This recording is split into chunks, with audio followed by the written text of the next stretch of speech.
Well, let's not forget, we've still got the small issue of the local government elections and when that's actually going to be. The deadline is looming for political parties and independent candidates to submit their nomination lists for the upcoming elections. And that's the question, when are they upcoming?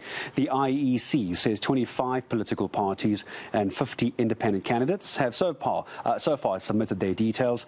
Elections are scheduled to be held in October pending the Concord decisions. So all those who have failed to submit the requirements, I understand, are going to be disqualified. Let's speak to the Deputy Chief Electoral Officer. It's Mr. Mawethy Mosery. Mr. Mosery, always good to have you with us here on eNCA. So it seems the IEC taking a bit of a hard stance. If your documents aren't in time, then sorry for you.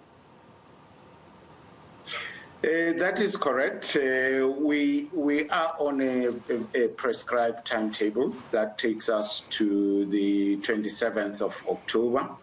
And that timetable is also a legal document, and it then sets the 23rd of August, which is today, for the close of candidate nomination.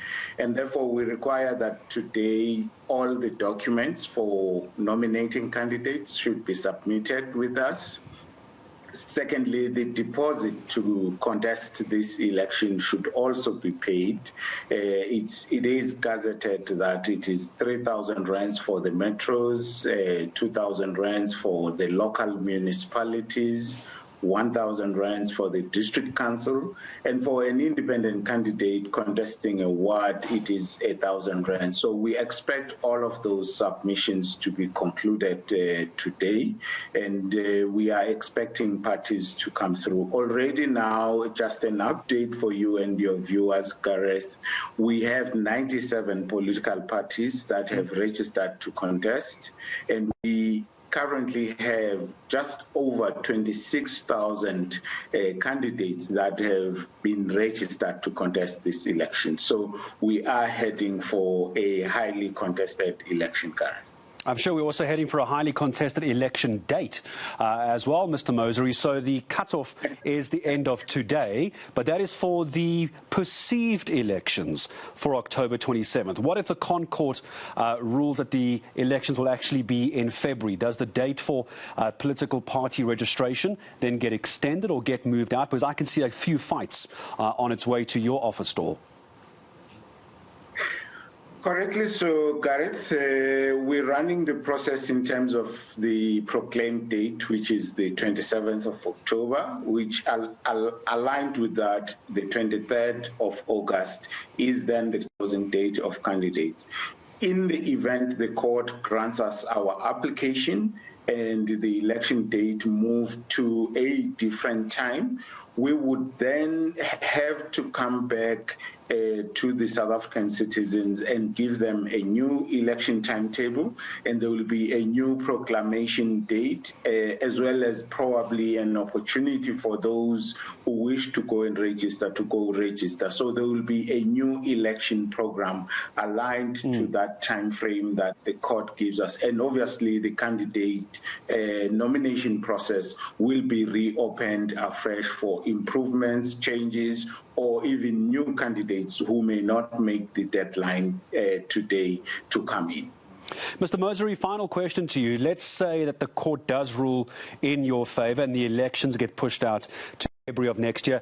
All the money spent today, all the 97 political parties and 26,000 candidates that will register by the end of today, do those become null and void and you have to redo everything again later for the later elections, including getting a refund of the money you spoke about paid already? Will that all have to be redone if the elections are moved to February? Let's start maybe from the basics of the deposit. The deposit is returnable to all political parties who contest and win a seat in that municipality.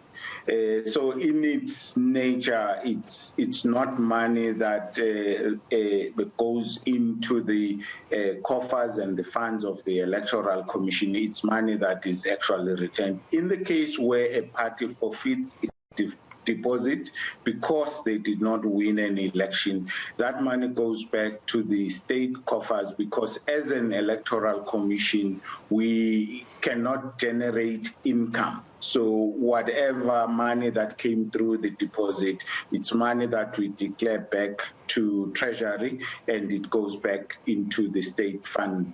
So in the scheme of things where we are now, if the application is successful, we will come back with a new program timetable, and at that point we will make a specific resolution which is likely to say those who still intend to contest that election later in the time frame as the court would direct, we would then retain their deposits, and then they can update their candidates, and then the deposit is retained. Those who decide to then withdraw from the election, it is logical that we should retain their deposits because the election did not take place, Gareth.